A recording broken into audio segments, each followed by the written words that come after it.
iba-iba ang presentation sa bawat lalaki. At merong iba na halos parang hindi nagkaka-andropause. No? I mean to say, paano ho natin nalalaman kung isang lalaki nagsasuffer? Is it a condition that, tama ba yung tanong ko, suffering ho ba when it comes to andropause? Yeah, definitely, merong mga kailangang i-treat. Kasi generally, mamaramdaman ng lalaki parang, ang general symptoms niya is parang lagi siyang walang gana sa buhay, pagod, tapos nawawalan ng gana sa sex, ganon. Minsan nagreklamo yung misis kasi parang hindi na yata ako pinapansin, baka may ibang babae ka na, ganon ang dating, di ba?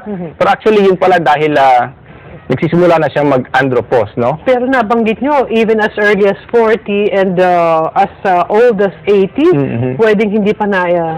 So, iba-iba. Oo. Ano po yung itutuloy nyo sanang sabihin? Usually, pag nagpa-check up, pwedeng, yun, ang diagnosis is made by yung symptoms ng sinasabi. In general, yun nga, yung tiredness, yung parang tawag na din dysphoria or a general state of being emotionally and mentally unwell.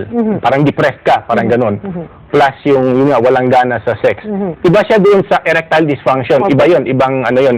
Hindi porke may erectile dysfunction, andropause na, hindi ganun. Kasi yung erectile dysfunction, pwede siyang sanhi ng maraming causes like hypertension, diabetes, psychological, neurogenic, marami, no? So, hindi yun. Yung gana sa sex ang medyo nawawala.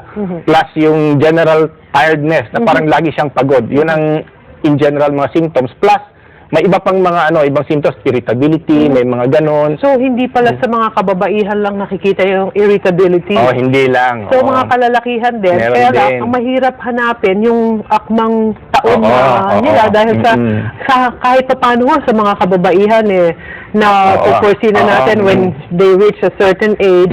Bakit ho kaya iba yung sa lalaki naman? Actually, hindi yung tanong na yan hindi pa talaga nasasagot nung kung bakit. Medical talaga. Iba yung So, pwede mo siyang yung lalaki, pwede mong ipatest ng yung mga serum testosterone levels. Although, hindi rin ganun ka-accurate yun kasi yung available na studies na tests ngayon dito, medyo hindi siya ganun accurate na kinukuha yung free testosterone, no? Ang kinukuha lang is yung total testosterone, which is hindi ganun ka-reflective nung general hormonal makeup nung lalaki. Pero in general, pag medyo nakita mo na mababa siya or low normal plus yung symptoms, pwede mong masabing ganun.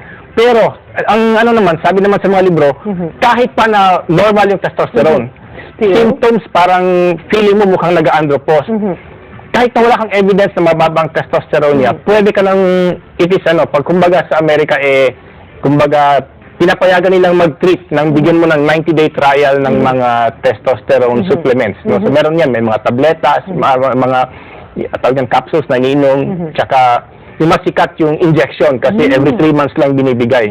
So pag nakita mo na mukhang nag-improve yung general well-being niya dun sa gamot, okay ito. So, pwede mong itutuloy yung parang it follows na pag nagkaroon ng testosterone injection, yung general well-being niya as a person, as a man, mag-improve.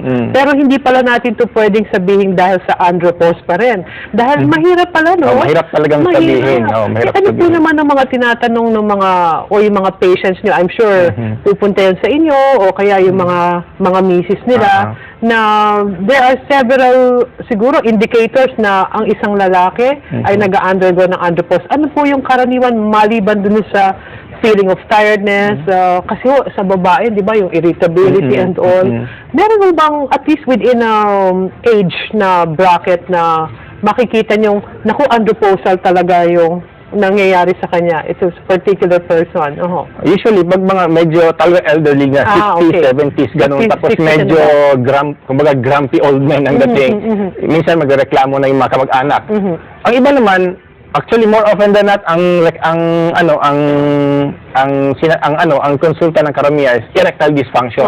So pwedeng pwede siyang window doon sa kondisyon ng lalaki na baka nagsisimula, no? Although sabi ko nga, not necessarily kasi maraming ibang causes yung erectile dysfunction. Yung erectile dysfunction na yan, as early as may age din, bracket din po ba yan na nagsasuffer o marami pong contributing factors bakit po nagsasuffer ang isang kalalakihan? Usually sa age bracket, common siya syempre sa elderly din, no? Pero may mga may mga younger, may mga pasyente akong bata, 30s, gano'n na, meron ng gano'n. Nagsasuffer din. Oo. Although usually, yung mga gano'n kabata, usually psychogenic yung dahilan nun. Okay. Pero usually, mga 40s, 50s, yun, medyo organic na yun. Ibig Okay. sabihin, meron silang underlying sakit, like, yun know, most common are hypertension and diabetes. Yun po ang nabanggit niyo, yung hypertension and diabetes, yun po bang iniinom nila ang siyang nakakapagpahina ng resistensya ng isang Depende sa karamdaman? iniinom na gamot, minsan tawag nila mga calcium channel blockers, yun nagkukos siya ng erectile dysfunction.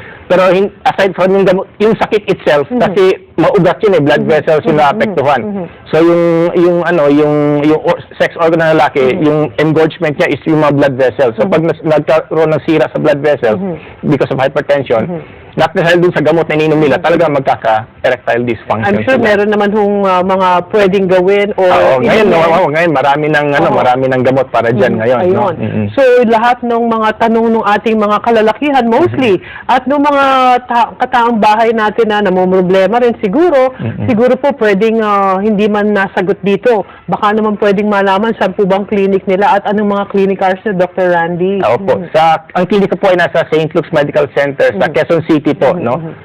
Room 206 sa Medical Arts Building. Every day po ako doon ng Monday to Friday, 1 to 4 p.m. Ayun. So, yung ating mga kataong bahay na gustong makonsulta naman si Dr. Randy Barba, maaari kayong puntahan every day po. Opo, every day. So, anong oras po ulit?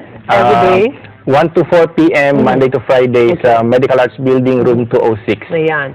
Any problem that has something to do with men, di ba? Dahil that's being a urologist. Opo. Thank you very much, Doctor. Okay po, maraming Sa salamat susunod din po. Doc. Siyempre po, hindi Para po. pag inimbitahan namin kayo, dahil tinitiyak po natin maraming mga tanong, yung ating po mga kataong bahay. Sige po. Diyan lang kayo at bibigyan namin kayo something to drink naman magpapaalam lang ako. Maraming salamat. Dahil, kailangan po tayong bumalik pa at may mga paalala lang konti mula po sa ating mga tagatangkilik. Maraming salamat. Babalik po ang taong bahay.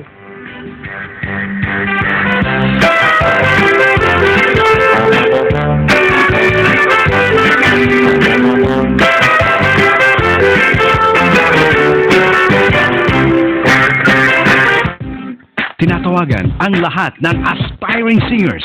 Kayo ang bida